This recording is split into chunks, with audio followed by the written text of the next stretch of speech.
Oh, kape. Kukuha akong kape. Tay?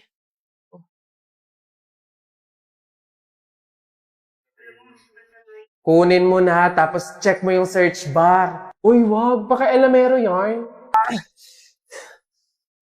Oh, ba't ganito yung search bar niya?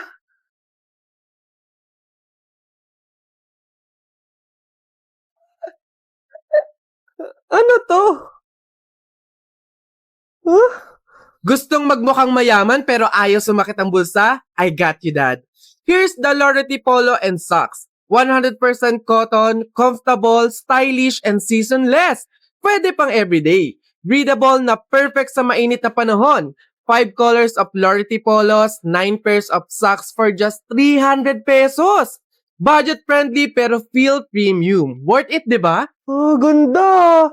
Uso na yung ganitong outfit yung parang Tito Vibe. BGC yung atake, ganun. Opo, pagkakaganda nga niyan anak no. Kaya ka ng cellphone ha. Dahil dyan i-order mo ako niyan. Libre mo ha.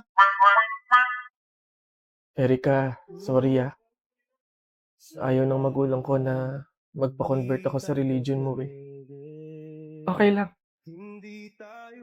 Thank you, Clarence, for making me special.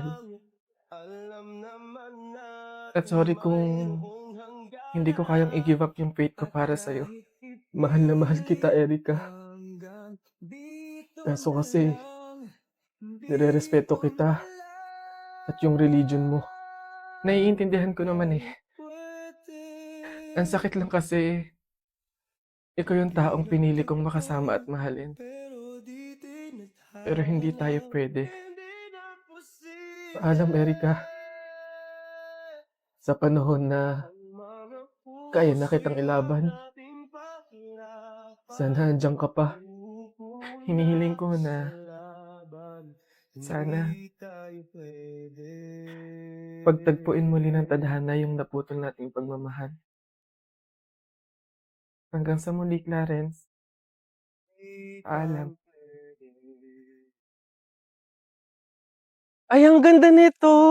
Rate natin mga 8 out of 10. Siguro, punuin na nila ng halaman hanggang dito. Kakamatay lang niya ng 2023. Sayang, pogi pa naman. Juan de la Cruz. Search natin yung Facebook tsaka yung IG. Ay, eto, nakita ko sa Facebook niya. Tapos sa mga comment, nagkatubig daw siya sa baga. 98 years old do. Ay, hanap tayo yung pogi. Ay, maganda to. Huy, picturean mo ka dito pang IG. Maganda yung background Hello, Tol? Uy, Tol! Magkano nga uli yung utang ko sa'yo? Magbabayad na siya sa wakas. Ang tagal ko siyang hindi pinansin gawa ng utang niya Buti naman. 4K, Tol. Pwede bang padagdag ng 6K para saradong 10K, isang bayaran na lang? Nay, pwede pa akong bumili ng ice cream? Anak, wala pa tayong budget para dyan. Baka kapusin tayo sa pambili ng ulam at bigas. Grabe, no? Pag-aalalahanin mo, ang hirap pala talaga ng buhay nyo noon. Tipong ice cream, wala kang pera pambili. Pero ngayong lumaki ka na, talagang masasabi mong kaya ko nang bumili ng ice cream kahit ilan pa yan. Nag-crave tuloy ako sa ice cream. Bibili nga ako. Ate, pabili nga po ng ice cream. Yung crispy balls po nila. Perfect talaga to ngayong tag-init, no? Ay, oo nga pala, alam nyo ba na may pa-promo ang ice? Ito ang surprise sticks. Bibili lang kayo ng ice crispy balls or ng ice double chocolate crispy sa kahit saang sari-sari stores, partner stores. Once na nakabili na kayo, tignan nyo yung stick. Kung may words na nakalagay na chocolate sticks, ay makakatanggap kayo ng free ice chocolate stick. Check natin kung nanalo tayo. Bago ko tignan kung nanalo ba ako ng isa pang libreng ice cream, papakita ko muna at ipaparinig sa inyo kung gaano nga ba ka-crispy itong ice crispy balls. Pakinggan nyo sobrang crispy. Moment of truth, tignan natin kung nanalo ako ng isa pang libreng ice cream. Oy! Manalo, ayun may nakalagay na chocolate stick. Totoo nga. Patunay atin, nanalo pa ako ng isa pang libreng ice cream. So, bigay mo na yan. Akin na yung libreng ice cream na yan. Woo! Ayan, sino bang ayaw ng free ice cream, di ba? Kaya sugod na sa pinakamalapit na sari-sari stores, bumili ng Ice Crispy Balls at ng Ice Double Chocolate Crispy. Sumali sa promo para sa libreng ice cream! Babe, andito na yung mga manliligaw mo. Papilahin ko na ha. Go lang, entertain ko na sila. Wag na, ako na to. Baka kung ano pa mapili mo. Hi, I'm Joseph, 22 years old, nag-aaral sa private school. For sure, konyo ka. Fluent sa English. Mahihirapan pa yung friend ko sa communication. Dudugo pa ilong. Next! I'm David, 25 years old, business owner, mayaman. Hindi pala hingi ang friend ko. So, paano siya tatayo sa sarili niyang paa kung mayaman na yung partner niya? Next! Ayo! Next! Diyos ko, parang delikado pa yung buhay ng friend ko sa'yo. Hello po, I'm Christopher, 27 years old, Move It driver po. Anong sabi mo, Move It Rider? Babe, ito na yung perfect sa'yo. At paano? Di ba commuter ka? Pasado, bago pasada sa Move It.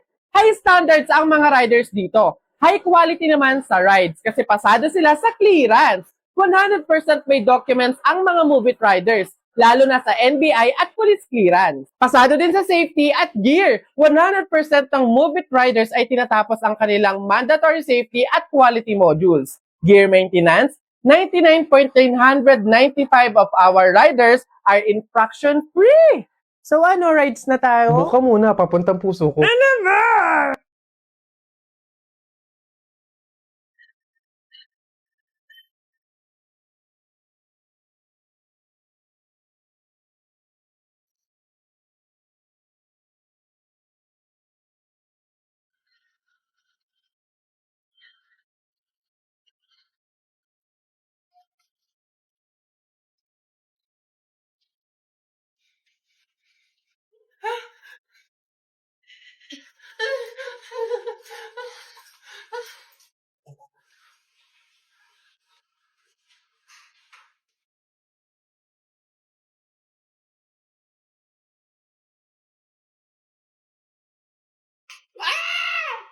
Jipre, Po.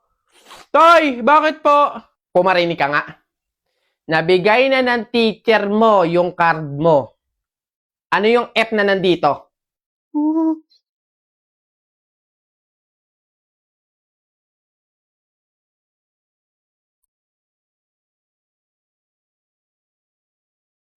Fasado po yun, Toy. Fasado.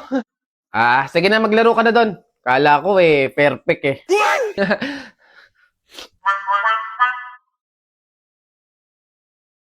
Uy, pre, nakita mo ba yung mga isyong nangyayari ngayon? Oo nga pre, rally, korupsyon, nag-aaway-away sa social media.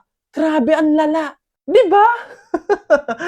Pre, may 1K ka ba dyan? Pautang naman. Balik ko sa katapusan. Porket may kasama kong iba tapos hindi kita pinansin, sasabihin mo agad na plastic ako sa'yo? Bakit? Totoo naman ah. Sinasamahan mo lang ako kasi wala kang choice. Kasi ako lang yung available. Lo, di ba mag-best friend Mm-mm. sila? Bakit sila pa yung magkaaway ngayon?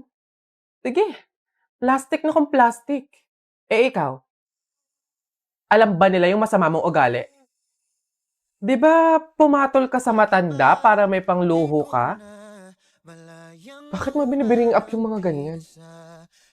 Hindi mo na dapat pinagsasabi yung sa atin ng dalawa kasi hindi yun yung problema natin. Eh, andito na lang din naman tayo eh. Lubusin na. Alam ba ng lahat na muntik ka ng mabuntis? Buti na lang kamo, walang nabuo. Charmaine, please tumigil ka na. Ang sama ng ugali niya, guys, di ba? Eto pa. Dahil sa kakaluho niya, kahit wala naman siyang trabaho, lubog na siya sa utang ngayon. Wala ka pala eh. Siyempre, kinibiligan ko kasi di ba yun? Kaya kayong dalawa. For sure may sinasabi sa Jasmine sa inyo tungkol sa akin, no? Ha? Wala siyang sinasabi tungkol sa'yo. Sa true. Tsaka te, kung may sasabihin man siya tungkol sa'yo, yun ay yung memories ninyong dalawa. Alam mo bang sobrang miss ka na niya? Posible. Hindi ako naniniwala sa inyo, umamin na kayo. Totoo yun, Charmaine. Oo, hindi ako naging mabuting kaibigan sa'yo. Hindi tayo nagkaintindihan. Pero hindi kasi yung sapat na dahilan para siraan kayo. Para ilabas yung pinagsamahan nating dalawa, mabuti man or masama. Ayoko kasi na magmumukha kang masama sa mga tao. Ayokong may masasabi silang masakit sa'yo. Alam mo kung bakit? Kasi kaibigan kita eh. Paghiwalayin man tayo ng tadhana dahil sa mga pagsubok at problema ng isang pagkaibigan, kaibigan pa rin kita at mahal na mahal kita. Ang bisig, may kaba pa sa aking dibdib. Marinig lang ang iyong tinig, matutunaw din lahat ng nyebe.